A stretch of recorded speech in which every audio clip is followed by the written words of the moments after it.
ونستغفره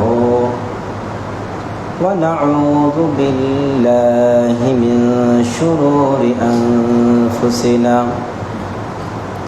ومن سيئات أعمالنا ومن يهده الله فلا مضل له ومن يضلل فلا هادي له وأشهد أن لا إله إلا الله وحده لا شريك له وأشهد أن محمدا عبده ورسوله أما بعد فإن خير الحديث كتاب الله وخير الهدي هدي محمد صلى الله عليه وسلم وشر الأمور محدثتها وكل محدثة بدعة وكل بدعة ضلالة وكل ضلالة في النار أعوذ بالله من الشيطان الرجيم يا أيها الذين آمنوا اتقوا الله حق تقاته ولا تموتن إلا وأنتم مسلمون। প্রশংসা আল্লাহ তাআলার জন্য, শান্তি অবতীর্ণ হোক মুহাম্মদ মুস্তাফা সাল্লাল্লাহু আলাইহি ওয়াসাল্লামের উপর। আল্লাহুম্মা সাল্লি আলাইহি আল্লাহুম্মা বারিক আলাইহি। সম্মানিত প্রিয় ভাইরা আমার, আজকে আপনাদের সামনে যে বিষয়টি নিয়ে আলোচনা করব, বিষয়টি গত জুমা বা তার আগের জুমা থেকে ভিন্ন কোনো আলোচনা নয়। ওই আলোচনার সাথে খুবই সম্পৃক্ত একটা আলোচনা। আমরা ধারাবাহিকভাবে ঈমানের পর্ব নিয়ে আলোচনা করছিলাম। গত জুমাতে আমরা আল্লাহ সম্পর্কে সঠিক ধারণা পেয়েছিলাম। এবার আমরা এখান থেকে বিস্তারিত আগাবো না, ফুল স্টপ দিয়ে ঈমান কেন্দ্রিক ভিন্ন একটা আলোচনা উপস্থাপন করব আপনার সামনে। আমরা জানি যে রাসূলুল্লাহ সাল্লাল্লাহু আলাইহি ওয়াসাল্লাম বলেছেন, বুনিয়াল ইসলামু আলা খামস, আশ-শাহাদাতু আল্লা ইলাহা ইল্লাল্লাহ ওয়া আন্না মুহাম্মাদার রাসূলুল্লাহ। ইসলামের বুনিয়াদ, ভিত্তি হচ্ছে পাঁচটা। তার মধ্যে নাম্বার 1 ভিত্তি হচ্ছে এই কালিমার সাক্ষ্য প্রদান করা যে আল্লাহ ছাড়া সত্য কোনো ইলাহ নেই, মাবুদ নেই, এবং মুহাম্মদ মুস্তাফা সাল্লাল্লাহু আলাইহি ওয়াসাল্লাম তার প্রেরিত দূত বা রাসূল। আমরা এই হাদিসও জানি যে রাসূলুল্লাহ সাল্লাল্লাহু আলাইহি ওয়াসাল্লাম বলেছেন, মান ক্বালা লা ইলাহা ইল্লাল্লাহ দাখালাল জান্নাহ। যে ব্যক্তি লা ইলাহা ইল্লাল্লাহ বলল, জান্নাত চলে গেল। আজকে আপনার সামনে এই লা ইলাহা ইল্লাল্লাহ বললে জান্নাত, এটা ঠিক আছে, কিন্তু আপনি যে লা ইলাহা ইল্লাল্লাহ বলছেন, এটা বলার পরে আপনার জন্য স্যাক্রিফাইস আছে, আত্মত্যাগ আছে। রাসূল সাল্লাল্লাহু আলাইহি ওয়াসাল্লামের মুখে যারা লা ইলাহা ইল্লাল্লাহ শুনেছে এবং যারা বলেছে, তারা বলার পরে কিভাবে তারা সেটাকে বাস্তবায়ন করেছে, এটা আপনাকে জানতে হবে। আজকের আলোচনা হচ্ছে সাহাবাদের ঈমান দীপ্ত জীবন। আমাদের ঈমানের সাথে সাহাবাদের ঈমানকে আবার মিলাতে হবে। প্রতিদিনই বলছেন আশহাদু আল্লা ইলাহা ইল্লাল্লাহ ওয়া আন্না মুহাম্মাদুর রাসূলুল্লাহ, প্রতিদিনই বলি, কিন্তু আপনার যে বলা আর সাহাবায়ে কেরামের বলা একটু তফাৎ আছে, অনেক তফাৎ। একটু বলি আপনাকে, রাসূলুল্লাহ সাল্লাল্লাহু আলাইহি সাল্লাম সাহাবাদের মর্যাদার বিষয় কি বলেছেন আপনি জানেন? একটু মনোযোগ দিয়ে শোনো। রাসূলুল্লাহ সাল্লাল্লাহু আলাইহি সাল্লাম বলছেন, ফালাউ আন্না আহাদাকুম আনফাকা মিসলা উহুদিন যাহাবান মা বালাগা মুদ্দা আহাদিহিম ওয়া নাসিফাহু। সহিহ বুখারী 3673 নম্বর হাদিস। রাসূলুল্লাহ সাল্লাল্লাহু আলাইহি ওয়াসাল্লাম বলছেন, তোমাদের মাঝে যদি কোনো ব্যক্তি এই উহুদ পাহাড়টা দেখছো, উহুদ পাহাড়টা, এই উহুদ পাহাড় সমপরিমাণ যদি দান করে, তাহলে রাসূল সাল্লাল্লাহু আলাইহি ওয়াসাল্লামের যে যারা সাহাবা আছে এরা যদি এক মুষ্টি পরিমাণ, আবারও বলছি, রাসূলুল্লাহ বলছেন সাল্লাল্লাহু আলাইহি ওয়াসাল্লাম যে যদি কোনো ব্যক্তি উহুদ পাহাড় সমপরিমাণ স্বর্ণ দান করে, সেটা আমার সাহাবাবর্গ যদি এক মুষ্টি কিছু দান করে, সেটা ওই উহুদ পাহাড় সমপরিমাণ দান করার চাইতেও কম। বুঝলেন না? আমি যদি আজকে একটা উহুদ পাহাড় সমপরিমাণ স্বর্ণ পাই আর যদি বলি দিয়ে দিলাম এটা আল্লাহর রাস্তায়, সাহাবায়ে কেরাম যদি না দেয়, সামান্য কিঞ্চিত অর্ধশা পরিমাণ যদি দেয়, তাহলে সেটা আমার দানটা সাহাবার ওই অর্ধশা পরিমাণ স্বর্ণের সমতুল্য হবে না। সুবহানাল্লাহ। কিয়ামত পর্যন্ত হবে না, এটা কিয়ামত পর্যন্ত হবে না। কি এমন করেছিল তারা যে আপনি উহুদ পাহাড় সমপরিমাণ দান করলে তার 100 পরিমাণ দান করার সমান হবে না?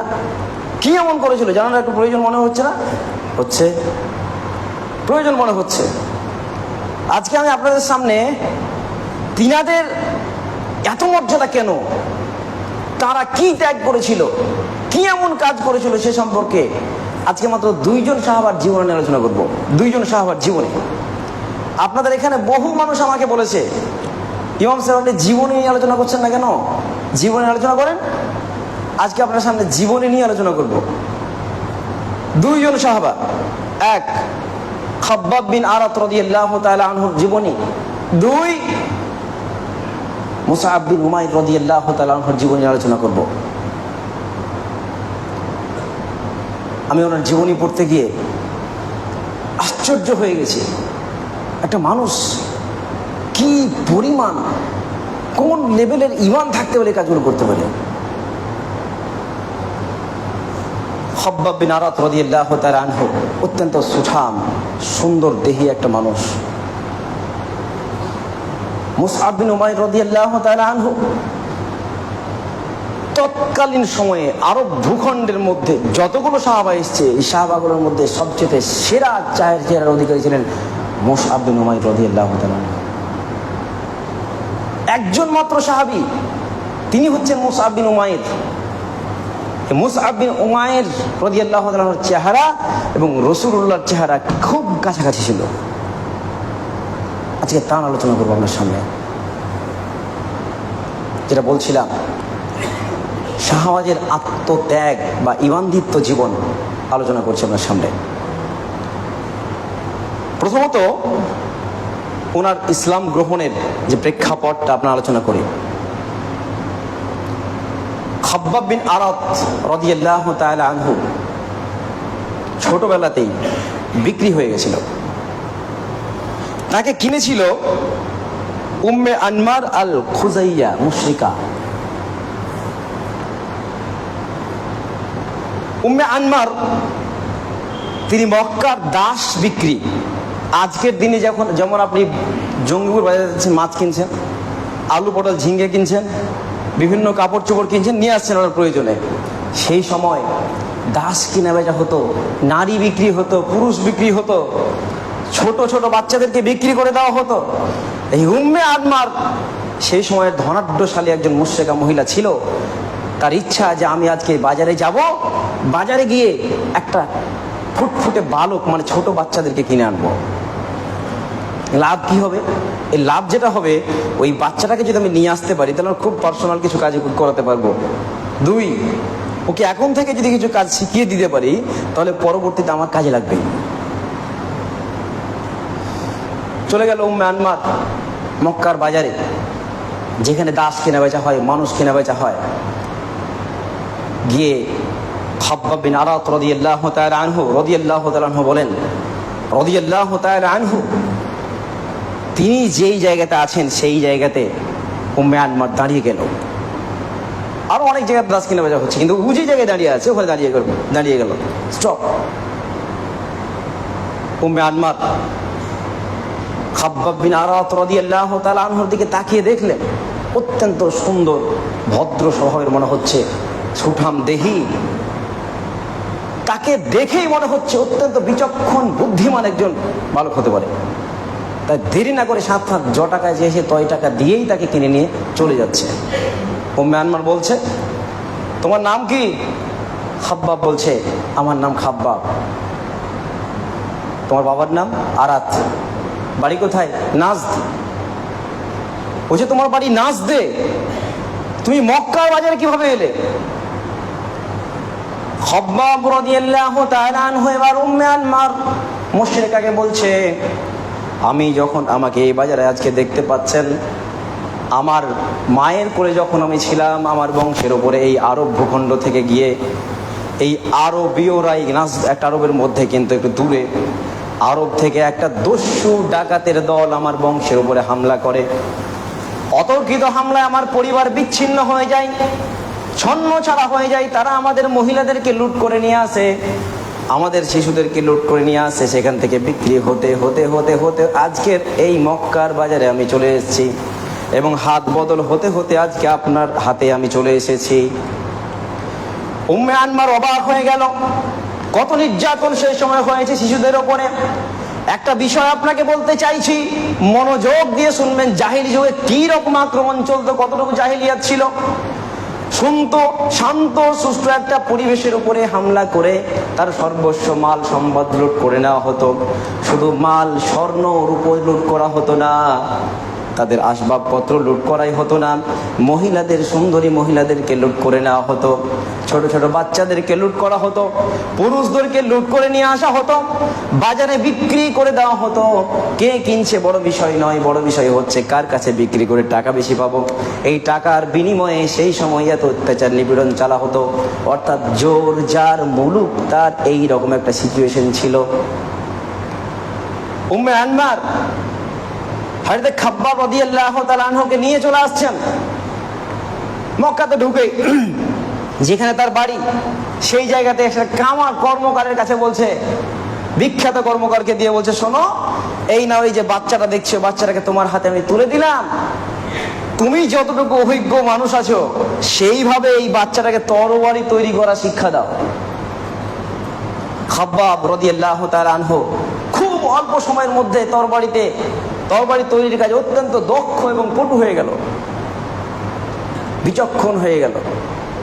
এবার উম্মে আনমার দেখছে একটু বড় হয়েছে, তরবারি তৈরি করতে খুব ভালো পারছে।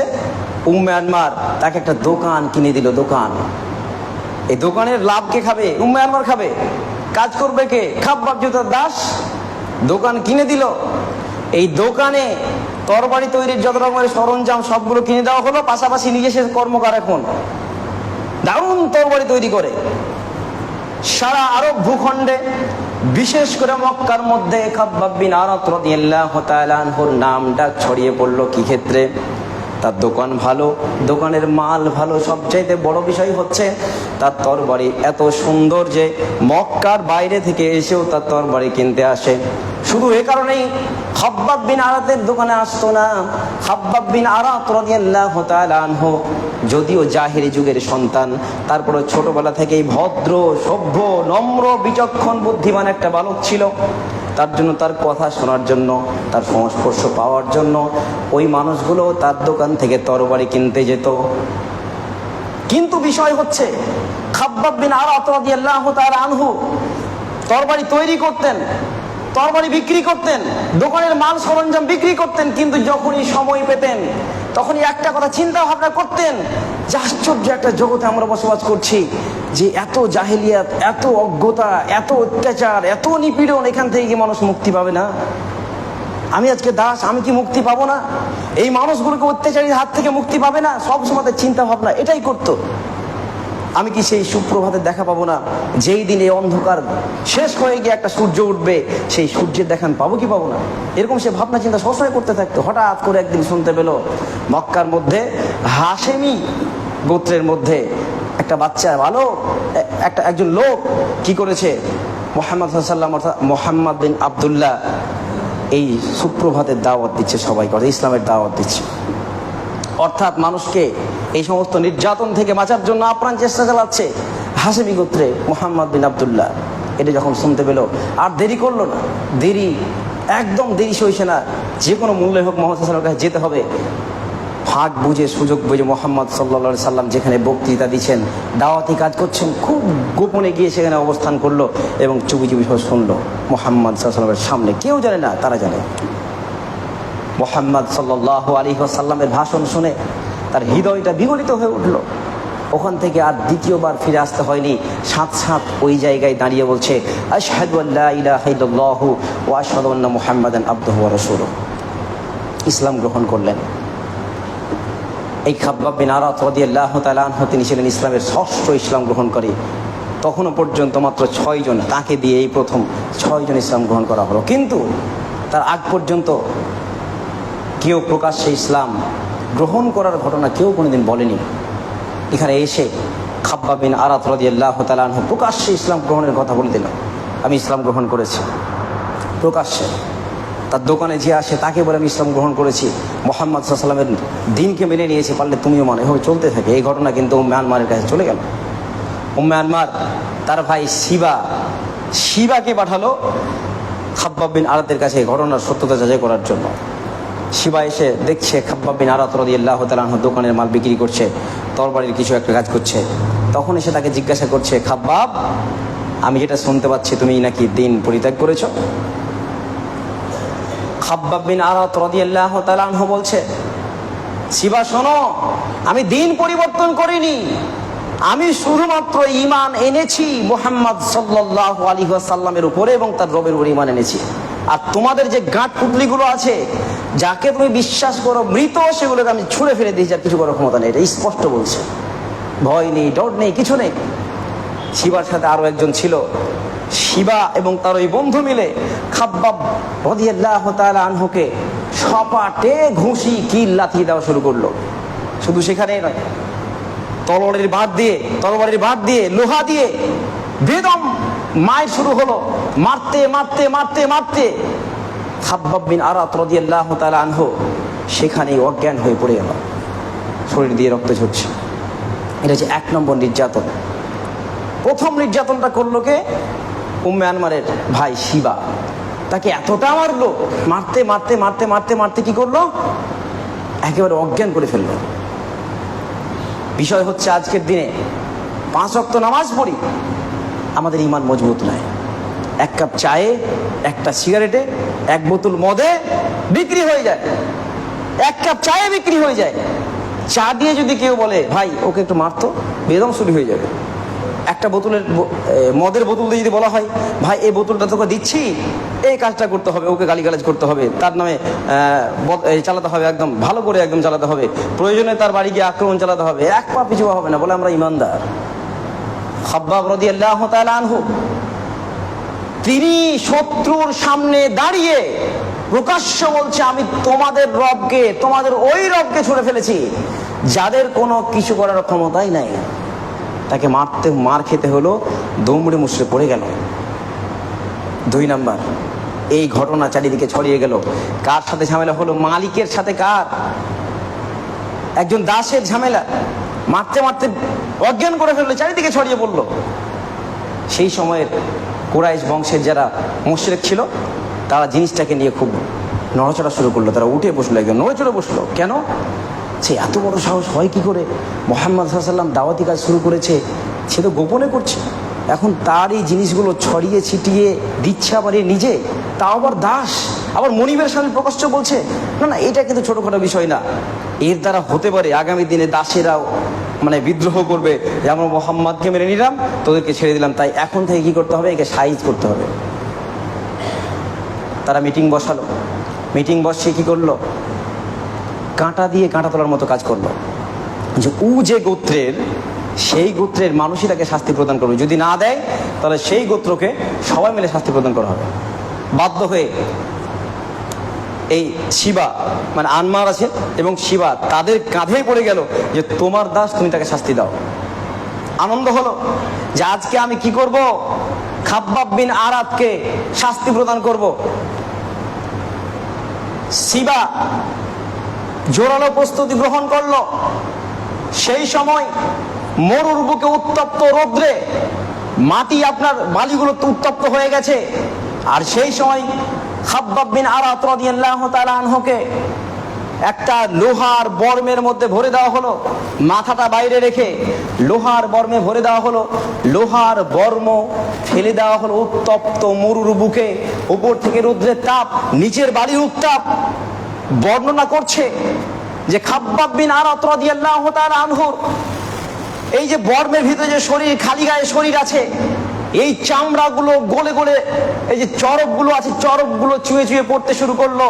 খাব্বাব বিন আরাত রাদিয়াল্লাহু তাআলা আনহু ভালো করে মাথায় রেখে দেন, তাদের আত্মত্যাগ আল্লাহ রাসূল কেন বলছেন যে তারা যদি কিছুটা পরিমাণ দান করে আর তোমরা উহুদ পাহাড় পরিমাণ স্বর্ণ দান করো তার সমতুল্য হবে না।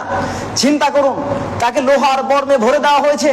সেই লোহার বর্মের তাপ, ওপরের রৌদ্রের তাপ, দেখবেন একটা স্টিলের পাত্র যদি রেখে দেন, লোহার একটা যদি কোনো একটা অংশ যদি রেখে দেন রৌদ্রের মধ্যে, মরুময় জায়গায় যেতে হবে না, দেখবেন কতটা তাপ আপনি ধরতে পারবেন না।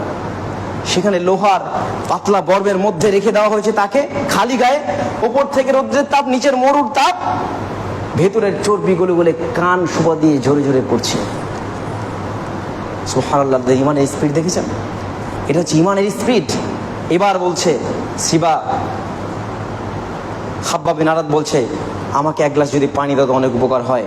সিবা বলছে তোমাকে পানি দিতে পারি, তবে আমাদের সঠিক উত্তর যদি দিতে পারো তাহলে ভাবনা চিন্তা করে দেখবো সেটা দিব কি দেবো না। কি বলো এই মুহূর্তে তুমি মুহাম্মদ সাল্লাল্লাহু আলাইহি ওয়াসাল্লাম সম্পর্কে কি ভাবো? মুহাম্মদ সাল্লাল্লাহু আলাইহি ওয়াসাল্লাম বলছেন তিনি আল্লাহর রসুল, তার প্রতি ঈমান এনেছি, তিনি সর্বশেষ রসুল এবং আল্লাহ আছে তাকে বিশ্বাস করেছি, তিনি ছাড়া যত মাবুদ সবগুলোকে আমি বাদ দিয়ে দিয়েছি। এই হচ্ছে পরিস্থিতি। তবু খাব্বাব বিন আরাত রাদিয়াল্লাহু তাআলা আনহু কি করেনি? ঈমান থেকে বেরিয়ে যায়নি। প্রিয় ভাইরা আমার, শুধু এখানেই শেষ নয়, উম্মে আনমারের কাছে ঘটনা চলে গেল যে তবুও সে কি করছে, এখনো পর্যন্ত ঈমান পরিত্যাগ করছে না। উম্মে আনমার একদিন তার দোকানের পাশ দিয়ে যাচ্ছে, তো মুহাম্মদ সাল্লাল্লাহু আলাইহি ওয়াসাল্লাম দেখছে তো খাব্বাব বিন আরাতের সাথে কথা বলছে, খাব্বাব বিন আরাতের সাথে।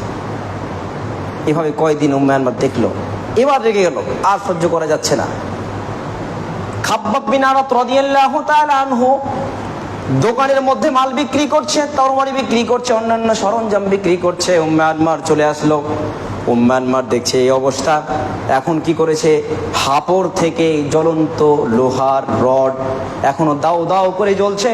এই মুহূর্তে লাল টকটকে রডকে এনে, লোহার রডকে নিয়ে এসে খাব্বাব বিন আরাত রাদিয়াল্লাহু তাআলা আনহুকে শক্ত করে ধরে তার কপালে সরাসরি চেপে ধরেছে। সুবহানাল্লাহ। আপনি চিন্তা করে দেখুন যে উম্মে আনমার খাব্বাব রাদিয়াল্লাহু তাআলা আনহু দাঁড়িয়ে আছে, লোহার একটা রডকে নিয়ে এসে পুড়ে দগদগ করছে, ওই রড এনে তার কপালে চেপে ধরেছে, তার কপালের চামড়া রডটা মতো ছিঁড়ে চলে আসছে। এই অবস্থায়, এই পরিস্থিতি তবু ঈমান পরিত্যাগ করছে না। আপনি চিন্তা করে দেখুন একবার, খাব্বাব বিন আরাত সেই সময় বদদুয়া করেছিল এই দুইজন ব্যক্তির বিষয়ে, উম্মে আনমার এবং শিবার ব্যাপারে, এদের উপযুক্ত আযাবে দুই দাও আল্লাহ আখিরাত এবং দুনিয়াতে। বর্ণনে পাওয়া যাচ্ছে যে খাব্বাব রাদিয়াল্লাহু তাআলা আনহু তিনি তার স্বচক্ষে দেখতে পেয়েছিলেন হিজরতের পূর্বেই যে এই উম্মে আনমার একটা অসহনীয় যন্ত্রণায় মাথার ব্যথাতে আক্রান্ত হয়েছিল। ডাক্তাররা বলেছিল যে এর কোনো ট্রিটমেন্ট নেই। ট্রিটমেন্টটা কি? জ্বলন্ত লোহার রড দিয়ে যদি ওর কপালে মাথায় দাগ দেওয়া যায় তাহলেই তার মাথার ব্যথা সারতে পারে। উম্মে আনমার বাধ্য হয়ে বলেছিল ঠিক আছে, ডাক্তার যখন বলেছে আমার মাথার ব্যথা সারবে এখানে, তো জ্বলন্ত রড নিয়ে আসা হোক। জ্বলন্ত রড সবাই চেপে চুপে ধরে তার কপালে ওই দগদগ করা রড দিয়ে আবার মাথায় তাপ দেওয়া হয়েছিল। এই রডের যে অত্যাচার, রডের যে ব্যথা, আগুনের যে ব্যথা, এই আগুনের ব্যথায় তার কপালের ব্যথায় এমনি চলে যেত। এর ব্যথার তাপে আল্লাহ দুনিয়াতে এইভাবে শাস্তি প্রদান করে। তুমি যদি কোনো মুসলমান কোনো ভালো মানুষের উপর নির্যাতন অন্যায়ভাবে করে দাও, তাহলে তোমাকে দুনিয়াতে আল্লাহ শাস্তি প্রদান করতে পারে, সেই তোমার বদদুয়া করে দেয়।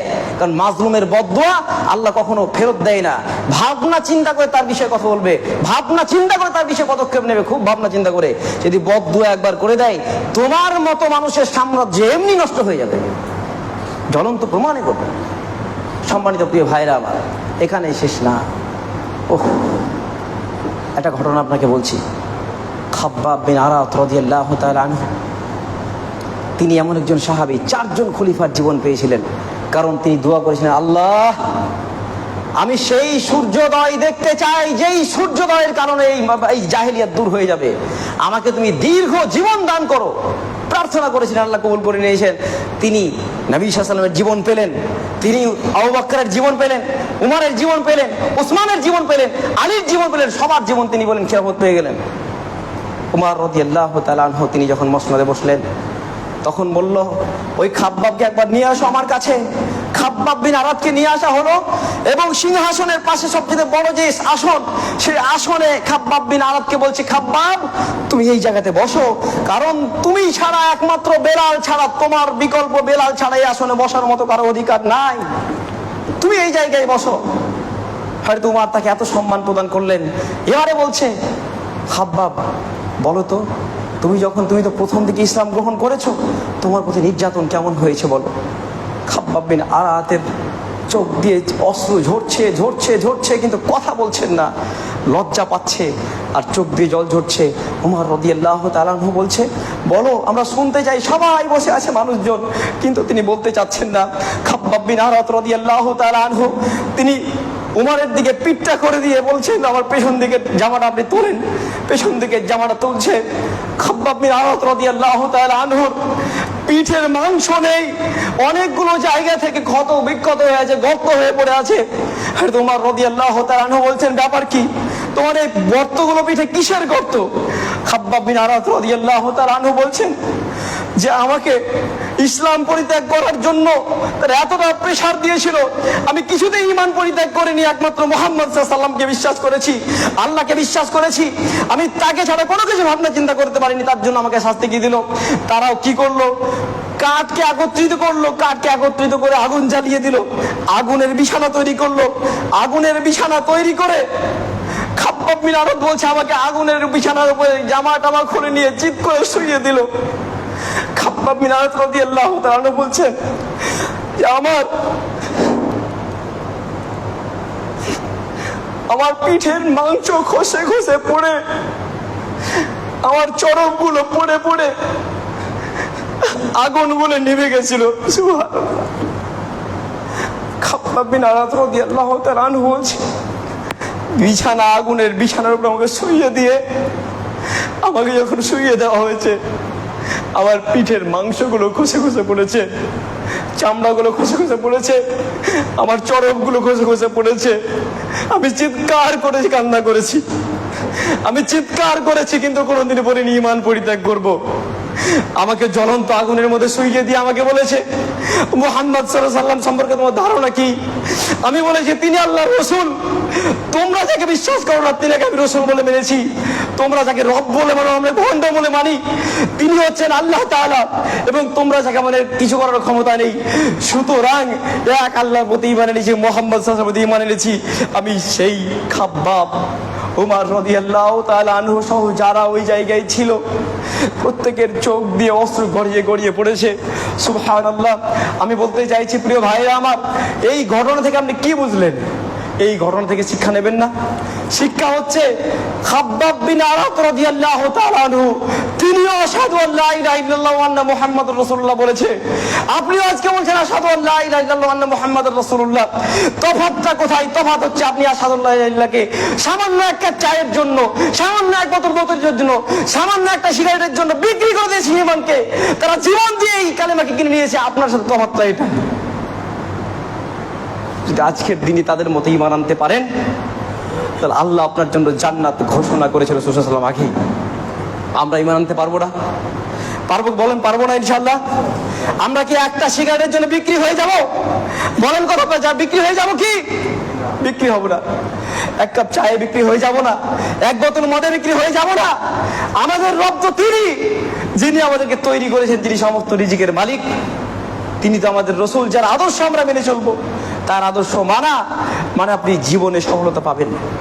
খাব্বাব বিন আরাত রাদিয়াল্লাহু তাআলা আনহু দীর্ঘ জীবন লাভ করলেন। সুবহানাল্লাহ। সময় শেষ হয়ে যাচ্ছে, আল্লাহ আমাদের সকলকে সঠিক বুঝ দেখ। আমি ওনার জীবনের ছোট্ট একটা ঘটনা বলতে চাইছি। খাব্বাব বিন আরাত রাদিয়াল্লাহু তাআলা আনহু মৃত্যু শয্যায় আছেন, মৃত্যু শয্যায়। এই সময় তিনি এতটা সম্পদের মালিক হয়েছিলেন, এতটা সম্পদের মালিক, যার গণনা করার সীমা পরিসীমা ছিল না, এত সম্পদের মালিক।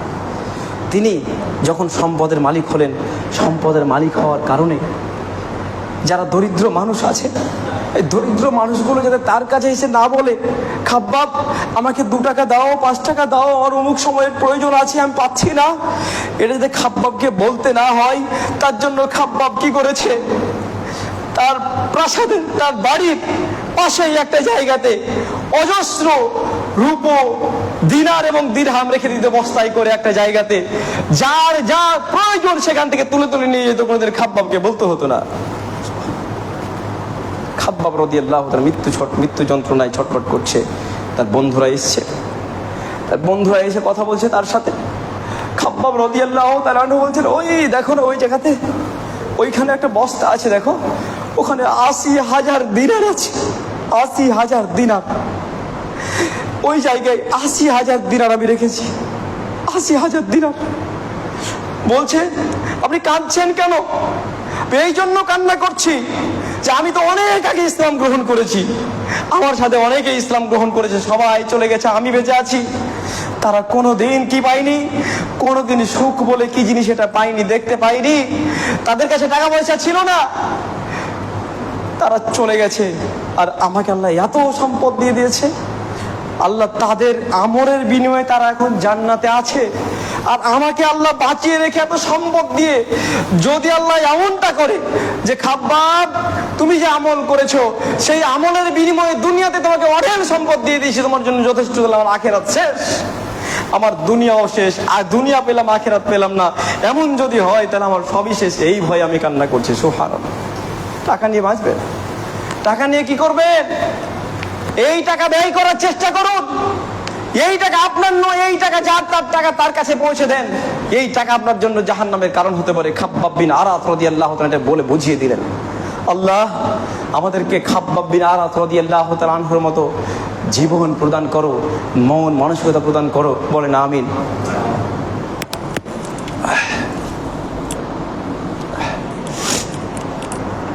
আলহামদুলিল্লাহি ওয়াহদা, والصلاة والسلام على من لا نبي بعده، أما بعد، فأعوذ بالله من الشيطان الرجيم، بسم الله الرحمن الرحيم، يا أيها الذين آمنوا اتقوا الله حق تقاته ولا تموتن إلا وأنتم مسلمون।